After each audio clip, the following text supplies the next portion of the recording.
ఇవాళ మేము అనేక సందర్భాల్లో కమిషనర్ గారికి జిహెచ్ఎంసీ కమిషనర్ గారికి ఒక 2-3 సార్లు వినతి పత్రాలు ఇవ్వడం జరిగింది. అదేవిధంగా జెడ్సీ గారికి ఇవ్వడం జరిగింది. దాని తర్వాయిలో డీసీ గారికి ఇవ్వడం జరిగింది. ప్రతి సందర్భంలో ఈఈ గారికి, డిఈ గారికి, ఏఈ గారికి ప్రతి ఒక్కరికి మా దగ్గర ఉన్న సమస్యల గురించి తెలియజేయడం జరుగుతుంది. మీరు ఇక్కడ చూస్తున్నారు, ఒక బాక్స్ డ్రైన్ కట్టడానికి 6 నెలల నుంచి ఇదే పరిస్థితి ఇక్కడ నెలకొని ఉంది. సంవత్సరాల తరబడి ఈ ప్రాంతం ఓల్డ్ మిర్జాల్ కూడా అనేది మునిగిపోతుంది నీళ్లతోటి. మేము ఎన్నిసార్లు రిమైండ్ చేస్తున్నాం, ప్రతి సందర్భంలో ఇక్కడ నీళ్లతోటి మునిగిపోతుంది. ప్రజల కోసం పనిచేయండి, మా ఇంట్లో వచ్చి పనిచేయాల్సిన అవసరం లేదని చెప్పి కూడా అధికారులకు ఎన్నిసార్లు విన్నవించుకున్నా వాళ్లకు చలనం లేదు. కాబట్టి మేము ఇవాళ వచ్చి మీ ద్వారా, మీడియా ద్వారా ఇది లోకానికి, అదేవిధంగా ముఖ్యమంత్రి గారికి తెలియజేయాల్సిన, ఆయనకు కూడా తెలుస్తుంది అనే ఉద్దేశంతో ఈ విధంగా చేయడం జరుగుతుంది. ఎందుకంటే ప్రతి దగ్గర ఎక్కడికి పోండి ఇదే సిచ్యువేషన్, ఇదే సందర్భాలు కనిపిస్తున్నాయి. ఎన్నిసార్లు రిక్వెస్ట్ చేసినా ప్రజలకు సంబంధించిన ప్రజావాణి పెట్టినరు, ప్రజాపాలన అంటున్నారు.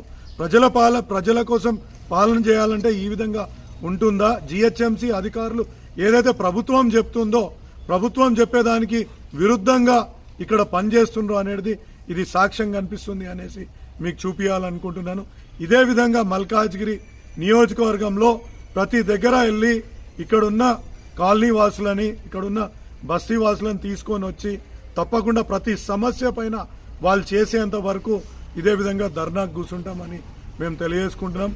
ఇక ముందు ఎందుకంటే వినతి పత్రాలు ఇప్పుడు నా దగ్గర ఇంత ఫైల్ అయింది. 6 నెలల నుంచి ప్రతి 15 రోజులకు ఒకసారి రిమైండర్లు పెడుతున్నాం. ఎన్నిసార్లు రిమైండర్లు పెట్టినా వాళ్ళ దగ్గరలో చలనం లేదు. ఇంత ఘోరమైన పరిస్థితి ఇక్కడ నెలకొని ఉంది. మీరు ఒక్కసారి ఈ విజువల్ని చూడండి, ఒక్కసారి మీరు ఈ విజువల్ని చూస్తే మీకే అర్థమవుతుంది. ఎందుకంటే ఇంత ఘోరం, ఇక్కడున్న ప్రజలు బయటికి వెళ్ళాలంటే ఎట్లా వెళ్తారు? ఒక 6-7 నెలల నుంచి ఈ విధమైన పరిస్థితి కల్పించి వాళ్ళు చలనం లేదు.